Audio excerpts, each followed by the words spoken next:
Hey all, welcome back to today's session.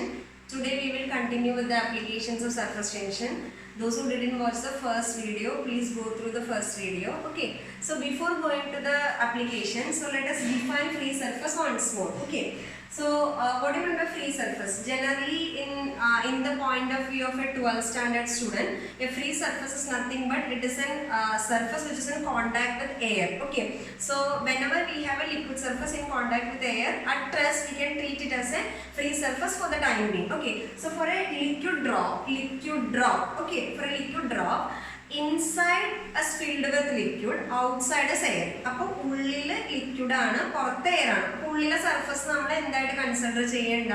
Free surface ആയിട്ട് consider ചെയ്യേണ്ട. പുറത്ത് surface മാത്രം എന്തായിട്ട് കൺസിഡർ ചെയ്താൽ മതി? ഫ്രീ സർഫസ് ആയാൽ മതി. അപ്പോൾ ലിക്വിഡ് ഡ്രോപ്പിന് നമ്പർ ഓഫ് ഫ്രീ സർഫസസ് എത്രയാ വരിക? 1 ആണ്. ഒരു സോപ്പ് ബബിൾ ആലോചിക്കൂ, ഒരു സോപ്പ് ബബിളിന് inside is air, outside is also air. അപ്പൊ ഇൻസൈഡ് സർഫസിലും എയർ ആയിട്ട് കോണ്ടാക്ട് ആണ്, ഔട്ട്സൈഡ് സർഫസും എയർ ആയിട്ട് കോണ്ടാക്ട് ആണ്. അപ്പൊ എത്ര സർഫസ് ഉണ്ട്? 2 സർഫസ് ഉണ്ട്. അപ്പൊ സോപ്പ് ബബിളിന് 2 സർഫസ് ആണ്. ഓക്കെ, അപ്പൊ ഒരു വലിയ സോപ്പ് ബബിൾ നമ്മൾ കൺസിഡർ ചെയ്യാന്ന് വിചാരിക്കും. ഓക്കെ, വലിയ സോപ്പ് ബബിൾ കൺസിഡർ ചെയ്യുമ്പോൾ അതിന്റെ ഒരു കുഞ്ഞു പോർഷൻ എടുത്തു കഴിഞ്ഞാൽ അതൊരു പ്ലെയിൻ സർഫസ് ആണ് അല്ലെ? അപ്പൊ ആ പ്ലെയിൻ സർഫസിൽ ഓട്ടോമാറ്റിക്കലി എന്താ ഉണ്ടാവുക? ആ പ്ലെയിൻ സർഫസിനല്ലേ നമുക്ക് എന്ത് വിളിക്കാൻ പറ്റുക? സോപ്പ് ഫിലിം എന്ന് വിളിക്കാൻ പറ്റുക. അപ്പൊ ആ സോപ്പ് ഫിലിം എന്ന് പറയുന്നത് എഗെയിൻ പുറത്ത് നമ്മൾ ആ സോപ്പ് ബബിളിന്റെ ഒരു ഭാഗമായിരുന്നല്ലോ. അപ്പൊ അതുകൊണ്ട് സോപ്പ് ഫിലിമിനും എത്ര സർഫസ് ആയിട്ട് നമുക്ക് എടുക്കാം? 2 ഫ്രീ സർഫസ് ആയിട്ട് എടുക്കാം. അപ്പൊ സോപ്പ് ഫിലിമിനും എത്ര ഫ്രീ സർഫസ്? 2 ഫ്രീ സർഫസ് ആണ്. സോപ്പ് ബബിളിന് 2 ആണ്. ലിക്വിഡ് ഡ്രോപ്പ് ഇൻ എയർ, അപ്പൊ ലിക്വിഡ് ഡ്രോപ്പ് ഇൻ എയറിലുള്ള ലിക്വിഡ് ഡ്രോപ്പിന് എഗെയിൻ 1 ആണ്. ഇനി എയർ ബബിൾ ആലോചിക്കൂ, എയർ ബബിൾ നമ്മൾ നോർമലി ലിക്വിഡിന്റെ ഉള്ളിലല്ലേ കാണാം. അപ്പൊ എയർ ബബിൾ നോക്കുമ്പോൾ എന്താ? നമ്മളിങ്ങനെ ഒരു വെസൽ നോക്കി കഴിഞ്ഞാൽ ഇവിടെയാണ് എയർ ബബിൾ ഉണ്ടാവുക, ഇവിടെയൊക്കെ എന്തുണ്ടാവുക? ലിക്വിഡ് ഉണ്ടാവുക. അപ്പൊ ഉള്ളിൽ മാത്രമാണ് എന്തുണ്ടാവുക? എയർ ഉണ്ടാവുക അല്ലെ? പുറത്ത് എന്തുണ്ടാവുക? ലിക്വിഡ് ആണ്. അപ്പൊ ഉള്ളിലെ സർഫസ് മാത്രമേ നമ്മൾ എന്തായിട്ട് കൺസിഡർ ചെയ്യേണ്ടുള്ളൂ? ഫ്രീ സർഫസ് ആയിട്ട് കൺസിഡർ ചെയ്യേണ്ടു. അപ്പൊ എയർ ബബിളിന്റെ നമ്പർ ഓഫ് ഫ്രീ സർഫസ് എത്രയാ വരെ? 1 ആണ്. ഇനി നമ്മൾ ആപ്ലിക്കേഷൻ ചെയ്യുമ്പോൾ എപ്പോഴും ഈ ഒരു കാര്യം നമ്മുടെ മനസ്സിൽ ഉണ്ടായിരിക്കണം, എന്നാൽ മാത്രമേ നമുക്ക് ക്വസ്റ്റ്യൻസ് ചെയ്യാൻ പറ്റുള്ളൂ. അപ്പൊ നമുക്ക് നോക്കാം. ഒന്നാമത്തെ നമ്മുടെ NCERT തന്നെ പറഞ്ഞിരിക്കുന്നതാണ്.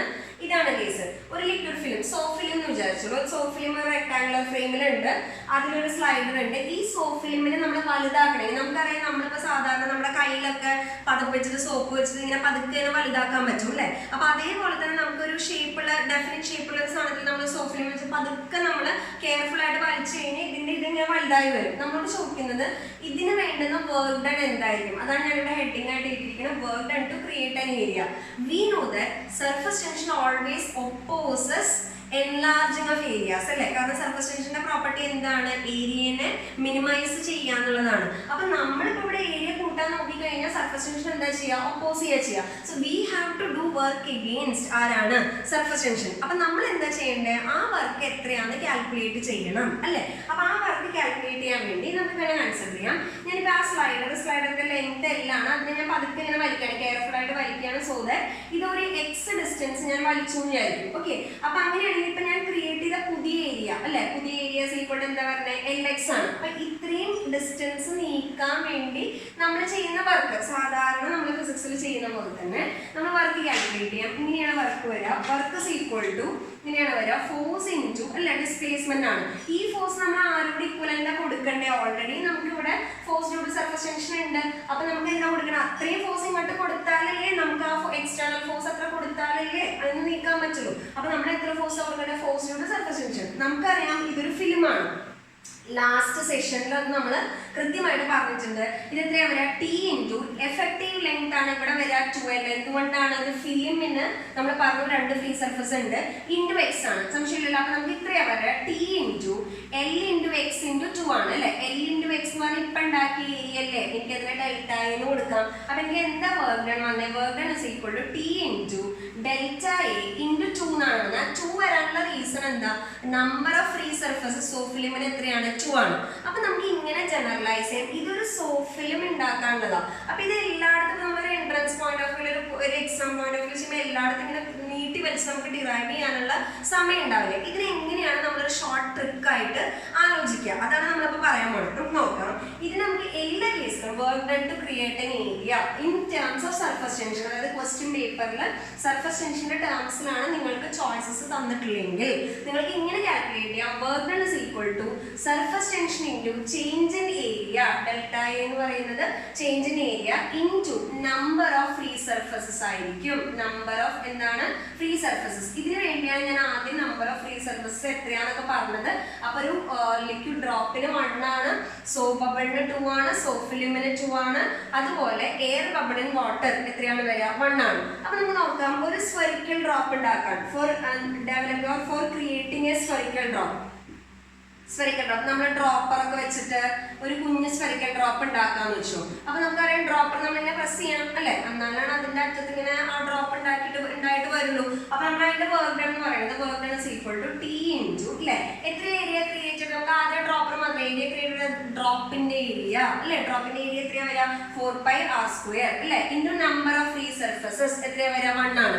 ഇതേ സാധനം നമ്മൾ മറ്റേ സോപ്പ് ബബിൾ സോപ്പ് മറ്റേ ബബിൾസ് ഉണ്ടാക്കില്ലേ നമ്മൾ ഈ എന്താ പറയാ കുട്ടികൾക്ക് കളിക്കാൻ കൊടുക്കുന്ന ഒരു സാധനമാണ് ബബിൾസ് ഉണ്ടാക്കുന്ന സാധനം. അതാണെങ്കിൽ ഇതെന്താ പറയുക നമ്മുടെ for creating a soap bubble ആണെങ്കിൽ നമുക്ക് ഇങ്ങനെ കൊടുക്കാം. സോപ്പ് ബബിൾ ആണെങ്കിൽ work done is equal to ഇങ്ങനെയാ വരിക T into 4πr² into number of free surfaces soap bubble എത്രയാ വരിക 2 ആണ്. ഇതേ സാധനം നമുക്ക് ഇങ്ങനെ കൊടുക്കാം. റേഡിയസ് ഉള്ള സോപ്പ് ബബിളിനെ വലുതാക്കുകയാണെങ്കിൽ നമ്മൾ വലുതാക്കാമെന്ന് വെച്ചു. അതായത് ഒരു ചെറിയ സോപ്പ് ബബിൾ ഉണ്ടാകുന്ന നമ്മൾ വലുതാക്കണം. അപ്പൊ R1 to R2 നമ്മൾ ഏരിയ മാറ്റും, മീൻസ് റേഡിയസ് മാറ്റാണ്. അപ്പൊ എന്താ വരിക അപ്പം R1 to R2 നിങ്ങൾ റേഡിയസ് ചേഞ്ച് ചെയ്യുകയാണെങ്കിൽ ഒരു ഡ്രോപ്പ് ആണെങ്കിൽ നമുക്ക് എന്താ വരിക ഇക്വേഷൻ എന്താ വരിക work done is equal to actually equation അല്ല അതാണ് ആൻസർ നമ്മളുടെ അല്ലെ. അപ്പൊ എന്താ വരിക ടി ഇൻറ്റു എന്താ വരിക 4π ഇൻറ്റു എന്താ വരിക ഡിഫറൻസ് ഇൻ ഏരിയ എന്ന് പറഞ്ഞാൽ 4πr² minus R1² into number of free surface 1 drop ആണെങ്കിൽ. ബബിൾ ആണെങ്കിലോ എന്താ വരിക ബബിൾ എന്താ വരിക work done is equal to T into 4π into again R2² minus R1² into 2. ഇങ്ങനെയാണ് നമ്മൾക്ക് നോർമലി വർക്ക് ഡൺ വരിക. അപ്പൊ നമുക്കറിയാം ഒരു വളരെ ഫേമസ് ആയിട്ടുള്ള ഒരു ക്വസ്റ്റ്യൻ ഉണ്ട്. ഒരു വലിയ ഡ്രോപ്പിനെ സ്പ്ലിറ്റ് ചെയ്ത് ഭയങ്കര ചെറിയ ചെറിയ ഡ്രോപ്സ് ആക്കി മാറ്റുന്നത്. ക്വസ്റ്റ്യൻ ഇതാണ്. ഒരു big drop of radius capital R splits into n identical droplets of radius small r each. The question is what is the work done against surface tension and what is the rise in temperature. ചില question പേപ്പറിൽ ചോദിക്കും whether temperature rises or falls. ചിലപ്പോൾ അത് theory question ആയിട്ട് നമുക്ക് feel ചെയ്യാം, പക്ഷെ result വരുന്നത് ഇവിടെ നിന്നാണ്. ഇതൊരു ആപ്ലിക്കേഷൻ ക്വസ്റ്റ്യൻ ആണ്. അപ്പം റൈസ് ഇൻ ടെമ്പറേച്ചർ ആണോ ഫോൾ ഇൻ ടെമ്പറേച്ചർ ആണോ നമുക്ക് നോക്കണം. അപ്പൊ എങ്ങനെയാണ് നമ്മൾ കാൽക്കുലേറ്റ് ചെയ്യുക? നമ്മുടെ പ്രൊസീജിയർ ഒക്കെ സെയിം ആണ്. ആദ്യം നമുക്ക് ബബിൾ ആണോ ഡ്രോപ്പ് ആണോ എന്ന് മാത്രം ശ്രദ്ധിച്ചാൽ മതി. അപ്പൊ നമുക്ക് എന്താ വർക്ക് ഡൺ എപ്പോഴും കാൽക്കുലേറ്റ് ചെയ്യേണ്ട ആ ബേസിക് ട്രിക്ക് എന്ന് പറയുന്നത് work done is equal to എന്താ നമ്മൾ പറഞ്ഞ surface tension into difference in area into number of എന്താണ് ഫ്രീ സർഫസസ് ആണ്. അപ്പൊ ഞാൻ ക്വസ്റ്റ്യൻ എല്ലാവർക്കും ക്ലിയർ ആയെന്ന് വിചാരിക്കും. ഞാൻ ഈ പോർഷൻ മാറ്റുകയാണ് ബിക്കോസ് എനിക്ക് കുറച്ച് സ്പേസ് വേണം. ഓക്കെ, അപ്പൊ ഞാൻ നമ്മളുടെ വർക്ക് ഡൺ ഇക്വേഷൻ നമ്മളിങ്ങനെ എഴുതാൻ പോവാ. Work done is equal to ഞാൻ ഇങ്ങനെ എഴുതാം സർഫസ് ടെൻഷൻ ഇൻറ്റു അല്ലേ ഡെൽറ്റ എ ഇൻറ്റു എന്താണ് നമ്പർ ഓഫ് ഫ്രീ സർഫസ് ആണ്. Number of free surfaces 1 because നമ്മളിപ്പോൾ സ്പ്ലിറ്റ് ചെയ്യുന്നത് ആരെയാണ് ഡ്രോപ്പിനെയാണ് അല്ലേ. ഇനി നമുക്ക് നോക്കാം. ഇനീഷ്യൽ ഏരിയ എന്ന് പറയുന്നത് 4πR² ആണ്. ഫൈനൽ ഏരിയ എന്ന് പറയുന്നത് ഇതെന്താ വെച്ചാൽ കുറേ കുട്ടികൾ ഇത് ബൈഹാർട്ട് ചെയ്ത് വെക്കും. പക്ഷെ നിങ്ങളൊരു പ്രീവിയസ്ലി ആസ്റ്റ് ക്വസ്റ്റ്യൻസ് നോക്കുമ്പോൾ ഒന്ന് നോക്കുക, മിക്കവാറും എല്ലാ കൊല്ലം ഈ ക്വസ്റ്റ്യൻ ചോദിച്ചിട്ടുണ്ടാവും റിപ്പീറ്റഡ് ആയിട്ട്. But the problem comes in choices. ഓരോ കൊല്ലം ചോദിക്കുന്ന ചോയ്സസ് വേറെ വേറെ ആയിരിക്കും. അപ്പൊ അതുകൊണ്ടാണ് ഇത് കാണിച്ചു തരുന്നത്. അല്ലാതെ നമ്മൾ ബൈഹാർട്ട് ചെയ്ത് വെച്ച് കഴിഞ്ഞാൽ ചിലപ്പോൾ നമുക്ക് കിട്ടില്ല. അതുകൊണ്ട് കറക്റ്റ് അത് ചെയ്യാൻ അറിയുന്നതാണ് എപ്പോഴും നല്ലത് കേട്ടോ. ഓക്കെ, അപ്പൊ ഫൈനൽ ഏരിയ എന്ന് പറഞ്ഞാൽ n ഇൻറ്റു 4πR². ഇനി നമ്മൾ പഠിച്ചിട്ടുണ്ട് വലിയൊരു കല്ലിനെ നമ്മൾ കട്ട് ചെയ്ത് ചെറിയ ചെറിയ സാധനങ്ങളാക്കി മാറ്റി കഴിഞ്ഞു കഴിഞ്ഞാൽ നമുക്ക് എന്താ സംഭവിക്കുക ഏരിയ കൂടുക ചെയ്യാം. അപ്പൊ നമ്മൾ വലിയൊരു ഡ്രോപ്പിനെ സ്പ്ലിറ്റ് ചെയ്ത് കുട്ടി കുട്ടി ഡ്രോപ്സ് ആക്കുമ്പോൾ സർഫസ് ഏരിയ കൂടി. അപ്പൊ final surface area greater than എന്താണ് ഇനീഷ്യൽ സർഫസ് ഏരിയ ആണ്. അപ്പൊ നമുക്ക് കൂടുതൽ ഏരിയ ചെയ്യണം. അപ്പൊ നമ്മൾ വർക്ക് ഇസ് ഡൺ എഗെയിൻസ്റ്റ് ആരാണ് സർഫസ് ടെൻഷൻ. അങ്ങനെയും ചോദിക്കും work is done against surface tension ആണ് ഇത്രയാണ് സോ ആൻഡ് സോ എന്ന് പറഞ്ഞാൽ ചോദിക്കാം. അപ്പൊ work is done against area കൂട്ടുന്ന എല്ലാ കേസിലും വർക്ക് ഇസ് ഡൺ എഗെയിൻസ്റ്റ് എന്താണ് സർഫസ് ടെൻഷൻ ആണ്. അപ്പൊ നമ്മൾ വാല്യൂ കൊടുക്കുമ്പോൾ work done is equal to ഇങ്ങനെയാ വരുന്നത് ടി ഇൻറ്റു എനിക്ക് ഇങ്ങനെ കൊടുക്കാം n into 4πR² minus 4πR² into number of free surface 1 ആണല്ലോ ഓൾറെഡി. അപ്പൊ ഇത് കറക്റ്റ് ആണ്. ഇതിനെ വേണമെങ്കിൽ നമുക്ക് ഒന്നുകൂടെ റീഅറേഞ്ച് ചെയ്ത് കഴിഞ്ഞാൽ ടി ഇൻറ്റു 4π 4π എനിക്ക് പുറത്തെടുക്കാം nr² മൈനസ് R². ഇനി ഇങ്ങനെ ഒരു ചോയ്സ് നമ്മൾ രക്ഷപ്പെട്ടു, ബിക്കോസ് ഫസ്റ്റ് സ്റ്റെപ്പിൽ നമുക്ക് ആൻസർ കിട്ടും. ചില സമയത്ത് ഇങ്ങനെ തരില്ല. അപ്പൊ നമ്മൾ എന്താ ചെയ്യേണ്ടതെന്ന് വെച്ച് കഴിഞ്ഞാൽ ചില സമയത്ത് എയ്തർ സ്മോൾ ആറിന്റെ ടേമിലാ തരാം അല്ലെങ്കിൽ ക്യാപിറ്റൽ ആറിന്റെ ടേമിലാ തരാം.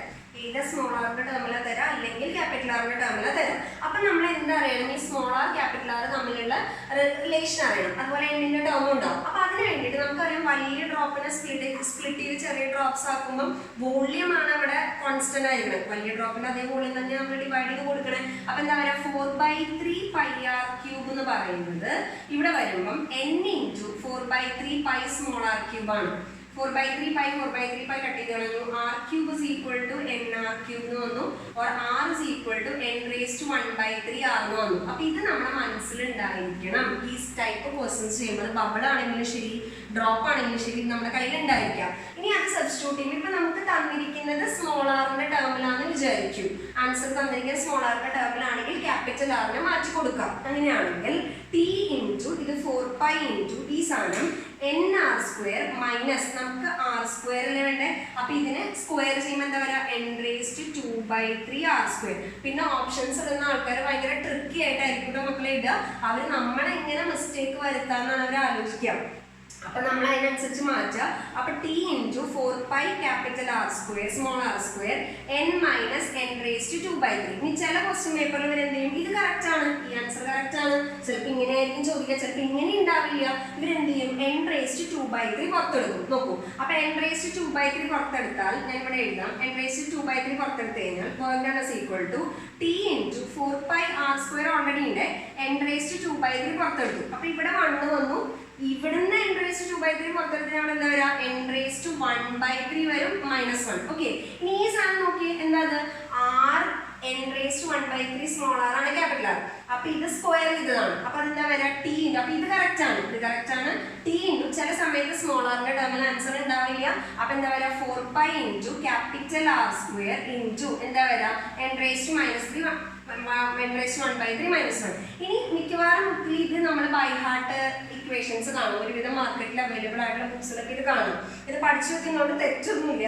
പക്ഷെ ഓൺലി തിങ്സ് നമുക്ക് ഇതിന് തിരിച്ചു പോകാൻ അറിയണം. അപ്പൊ നിങ്ങൾ എന്ത് ചെയ്ത് പഠിക്കുക. അപ്പൊ ക്യാപിറ്റൽ ആറിന് പകരം ഇതാന്ന് ഓർക്കുക. അപ്പൊ തിരിച്ചു പോവാം, അതായത് ക്യാപിറ്റൽ ആറിന് പകരം സബ്സ്റ്റിറ്റ്യൂട്ട് ചെയ്യുക. അപ്പൊ നമുക്ക് ആ ഇക്വേഷൻ കിട്ടും. ഇനി അല്ല നിങ്ങൾക്ക് ഉള്ളിലേക്ക് എടുക്കണമെങ്കിൽ അങ്ങനെ ചെയ്താലും വിരോധമില്ല. അപ്പൊ ഇതാണ് വർക്ക് ഡൺ. ഇനി ക്യാപിറ്റൽ ആർ എന്നിന്റെ ടേമിൽ ആൻസർ ഇല്ലെങ്കിൽ അടുത്തത് നോക്കാം. ഇത് കറക്റ്റ് ആണ്. അടുത്തത് എന്നിന്റെ ടേമിൽ ആൻസർ ഇല്ലെങ്കിൽ ഈ n⁻1/3 നമ്മൾ മാറ്റി കൊടുക്കണം. അപ്പൊ എന്താ വരാ n⁻1/3 equal to capital R by small R കൊടുക്കുവാണ്. Work done is equal to t into 4π capital R². ഇത് capital R by small R -1. ഇനി r³ വേണമെങ്കിൽ പുറത്തെടുക്കാം, കൊടുക്കുവാണ് കേട്ടോ. അപ്പൊ t into 4π r³ പുറത്തെടുത്താൽ 1/r -1/R. Okay, പിന്നെ നമ്മളെ തെറ്റിക്കണമെങ്കിൽ ഇവർ എന്ത് ചെയ്യുന്ന വെച്ച് കഴിഞ്ഞാൽ വോള്യത്തിന്റെ ടേമിൽ തരും. എങ്ങനെ വോള്യത്തിന്റെ ടേമിൽ തരാം, ഇവിടെ ഒരു നമുക്കറിയാം 4/3 πr³ അല്ലേ വോള്യം. അപ്പൊ ഒരു given drop of volume v എന്ന് പറഞ്ഞാൽ തരാം. അപ്പൊ നമ്മൾ ഇവിടെ ഒരു /3 കൊണ്ട് ഡിവൈഡ് ചെയ്യാം, ഒരു 3 കൊണ്ട് മൾട്ടിപ്ലൈ ചെയ്യാം. അപ്പൊ എന്താ വരാ ലാസ്റ്റ് ആൻസർ വരുമ്പോൾ എന്താ വരാ 3t into v into 1/r -1/R. ഇതൊക്കെയും ആരുടെ ഇക്വേഷൻസ് തന്നെയാണ്, വർക്ക് ഡണ്ണിന്റെ ഇക്വേഷൻസ് ആണ്. അപ്പൊ ഇത് മുഴുവനും ബൈ ഹാർട്ട് ചെയ്യാൻ പറ്റുമോ, ഇല്ല. അപ്പൊ അതുകൊണ്ട് നമുക്ക് എപ്പോഴും ഇതിനെ കൺവേർട്ട് ചെയ്യാൻ അറിയണം. ഇതൊരു പ്രോബ്ലം ഓറിയന്റഡ് സാധനമാണെന്ന് വെച്ചാണ്, പക്ഷെ നമുക്കത് കൺവേർട്ട് ചെയ്യാൻ അറിഞ്ഞാലേ പറ്റുള്ളൂ. ഓക്കെ, കാര്യം പറഞ്ഞത് മനസ്സിലായെന്ന് വിചാരിക്കുന്നു.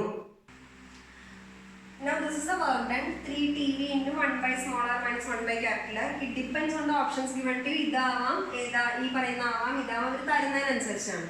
ഇനി ഈ ക്വസ്റ്റ്യനിൽ ടെമ്പറേച്ചർ സ്മോൾ ഡ്രോപ്ലെറ്റ്സിന് എന്താ പറ്റുക, whether it increases or decreases, അതെങ്ങനെയാണ് ചെക്ക് ചെയ്യുക. നമുക്കിവിടെ ഏരിയ ഇൻക്രീസ് ചെയ്യുകയാണ് അല്ലേ. അപ്പം ഏരിയ ഇൻക്രീസ് ചെയ്യുകയാണെങ്കിൽ നമ്മൾ എന്ത് ചെയ്യണം, നമ്മുടെ സിസ്റ്റത്തിൽ നിന്ന് എനർജി എടുത്തിട്ട് വേണം ഏരിയ കൂട്ടാൻ. അപ്പം നമ്മുടെ ഓൾറെഡി ഉള്ള ലിക്വിഡ് ഡ്രോപ്പിൽ നിന്ന് കുറച്ച് എനർജി നമ്മൾ എടുക്കണം, എന്നിട്ട് വേണം ഏരിയ കൂട്ടാൻ. അപ്പം ആ എനർജി ഹീറ്റ് എനർജിയുടെ ഫോമിലാണ് നമ്മൾ എടുക്കണമെങ്കിൽ എന്താ പറ്റുക, ടെമ്പറേച്ചർ കുറയുക ചെയ്യുക. അപ്പം big drop split into small droplets, surface area increases. So you have to എന്താ ചെയ്യേണ്ടത്, നമ്മളുടെ ബിഗ് ഡ്രോപ്പിൽ നിന്ന് നമ്മൾ എന്ത് ചെയ്യും, ബിഗ് ഡ്രോപ്പിൽ നിന്ന് എനർജി നമ്മൾ എടുക്കും, എനർജി നമ്മൾ പുറത്തേക്ക് എടുക്കുകയാണ് ചെയ്യുന്നത്. അപ്പോൾ ബിഗ് ഡ്രോപ്പിനെ അബ്സോർബ് ചെയ്യുമ്പോൾ നമുക്ക് ടെമ്പറേച്ചർ അവിടെ എന്ത് ചെയ്യാം, കുറയുക ചെയ്യാം. അപ്പോൾ temperature of the small droplets എന്താണ്, ഡിക്രീസസ്. അപ്പോഴും വീണ്ടും ഒരു ക്വസ്റ്റ്യൻ വന്നൂടെ, അവിടെ എത്ര കുറയാം, ടെമ്പറേച്ചർ ഓഫ് സ്മോൾ ഡ്രോപ്ലെറ്റ്സ് എത്ര കുറയാം. ഇപ്പം അതാണ് നമ്മൾ പറയാൻ പോകുന്നത് അല്ലേ. അപ്പോൾ ടെമ്പറേച്ചർ ഓഫ് സ്മോൾ ഡ്രോപ്ലെറ്റ്സ് എത്ര, ഞാൻ ഒറ്റ ടേം ഒരു ഇക്വേഷൻ്റെ ഫോമുല ആക്കുന്നുണ്ട്. ഞാൻ പറഞ്ഞത് പലതരത്തിൽ തരാം. ഇപ്പോൾ തൽക്കാലം ഈ ലാസ്റ്റ് ഇക്വേഷൻ മാത്രമേ എടുക്കുന്നുള്ളൂ. അപ്പോൾ നമുക്ക് എന്താ പറയുക, ഈ വർക്ക് ഡൺ എന്ന് പറയുന്നത് എന്ത് ഫോമുല നമുക്ക് കിട്ടുന്നത്, ഹീറ്റ് എനർജിയുടെ ഫോമുല. അപ്പോൾ 1/r മൈനസ് 1/R ആണ് അല്ലേ. അപ്പോൾ അതെന്താ പറയുന്നത്, MC ΔT അല്ലേ. MC Δθ എന്നോ ΔT എന്ന് കൊടുക്കുക. അപ്പോൾ ഞാൻ Δθ എന്ന് കൊടുക്കുക, കൺഫ്യൂഷൻ ആവണ്ട. ബിക്കോസ് ഇവിടെ ഇത് സർഫസ് ടെൻഷൻ ആണ്. It is equal to 3TB into 1/r minus 1/R ആണ്. ഓക്കെ, ചില സമയത്ത് നമുക്ക് മെക്കാനിക്കൽ ഇക്വലന്റ് തന്നിട്ടാണ് ക്വസ്റ്റ്യൻ ചോദിക്കുക. നമ്മൾ കലോറിമെട്രി അല്ലെങ്കിൽ ഹീറ്റിൽ പഠിക്കുന്നതാണ്. നമ്മൾ മെക്കാനിക്കൽ ഇക്വലന്റ് തന്നിട്ടുണ്ടെങ്കിൽ ഹീറ്റ് നമ്മൾ JMC Δθ എന്ന് എഴുതുക. അപ്പോൾ അത് തന്നിട്ടില്ലെങ്കിൽ അത് വേണ്ട, വെറുതെ MC Δθ എന്ന് എഴുതിയാൽ മതി. അപ്പോൾ നമ്മൾ വാല്യൂ കൊടുക്കുമ്പോൾ Δθ ഈസ് ഈക്വൽ ടു ഇങ്ങനെ വരും, 3TB divided by J into M into C into 1/R minus 1/R ആണ്. ഓക്കെ, വാല്യൂ കൊടുക്കുമ്പോൾ 3TB again ഞാൻ ഇവിടെ J M-ന്റെ വാല്യൂ 4/3πr³ റോ എന്ന് കൊടുക്കാം, r³ raw C into 1/R minus 1/R. ഇതിനെ നമുക്കിപ്പോൾ നേരത്തെ പറഞ്ഞ പോലെ 5 തരത്തിൽ എന്ത് ചെയ്യാം, കൺവേർട്ട് ചെയ്യാം. അത് നിങ്ങൾക്ക് തരുന്ന ക്വസ്റ്റ്യൻ അനുസരിച്ച് ചെയ്യാം. അപ്പം temperature of the drop falls by ഇത്രയുമാണ് വരിക. അപ്പം നമുക്കൊന്നുകൂടെ സമ്മറൈസ് ചെയ്യാം. ഒരു വലിയ ഡ്രോപ്പ് സ്പ്ലിറ്റ് ചെയ്ത് ചെറിയ ഡ്രോപ്സ് ആക്കി മാറുമ്പം സർഫസ് ഏരിയ കൂടുക ചെയ്യുക. എനർജി വലിയ ഡ്രോപ്പിൽ നിന്ന് നമ്മൾ എടുക്കണം, എന്നാൽ മാത്രമേ നമുക്ക് വർക്ക് ചെയ്യാൻ പറ്റുള്ളൂ. അപ്പോൾ ആ എനർജി നമ്മൾ ഹീറ്റ് എനർജി ആയിട്ട് അബ്സോർബ് ചെയ്യുകയാണെങ്കിൽ temperature of each small droplets എന്താ പറ്റുക, ഡിക്രീസസ്. ആ ഡിക്രീസ് ചെയ്യുന്ന ഫാക്ടർ കണ്ടുപിടിക്കാൻ work done equal to MC Δθ കൊടുക്കുക. ഇത് ഡ്രോപ്പാണ്. ബബിൾ ആകുമ്പോൾ നമ്മൾ ഇപ്പം ചെയ്ത സാധനത്തിൻ്റെ കൂടെ എന്ത് കൊടുക്കണം, 2 എന്ന് പറഞ്ഞൊരു ഫാക്ടർ കൊടുക്കണം. എന്തുകൊണ്ടാണ്, work done equal to surface tension into ΔA into എന്താണ്, നമ്പർ ഓഫ് ഫ്രീ സർഫസസ് ആണ്. അപ്പോൾ അത് കൊടുക്കണം. ആ 2 എന്ന് പറഞ്ഞ ഫാക്ടർ അവിടെ കൊടുക്കണം. ഇനി തിരിച്ചാണെങ്കിലോ, കുഞ്ഞു കുഞ്ഞു ഡ്രോപ്സ് കമ്പൈൻ ചെയ്ത് വലിയ ഡ്രോപ്പ് ആവുകയാണെങ്കിലോ ഇതേ എക്സ്പ്രഷൻ തന്നെയാണ് വർക്ക് ഡൺ വരിക. ചെറിയ ഡ്രോപ്സ് കമ്പൈൻ ചെയ്ത് വലിയ ഡ്രോപ്പ് ആവാന്ന് പറയുമ്പോഴും ഇതേ എക്സ്പ്രഷൻ തന്നെ വർക്ക് ഡൺ വരും. പക്ഷെ അപ്പം അവിടെ എനർജി എന്താ ചെയ്യുക, ലിബറേറ്റ് ചെയ്യുക. കാരണം ഏരിയ കുറയും. അപ്പോൾ ആ എനർജി ലിബറേറ്റ് ചെയ്യുന്നത് ഡ്രോപ്പ് എടുക്കുകയാണെങ്കിൽ അതിൻ്റെ എന്ത് കൂടും, ടെമ്പറേച്ചർ കൂടും. അപ്പോഴും എക്സ്പ്രഷൻസിന് വ്യത്യാസമില്ല, വാല്യൂസ് ഒക്കെ എന്ത് തന്നെയാണ്, സെയിം. അപ്പം നിങ്ങൾ തെറ്റാതിരിക്കാൻ ഏതെങ്കിലും ഒരെണ്ണം പഠിച്ചു വെക്കുക, മറ്റേത് നേരെ എങ്ങനെയാണ്, ഓപ്പോസിറ്റ് ആണ്. അപ്പോൾ ഇതാണ് വർക്ക് ഡൺ ഇൻ സ്പ്ലിറ്റിംഗ് അല്ലെങ്കിൽ work done in combining drops and bubbles. Number of free surfaces substitute ചെയ്യാൻ മറക്കരുത്. Okay, thank you.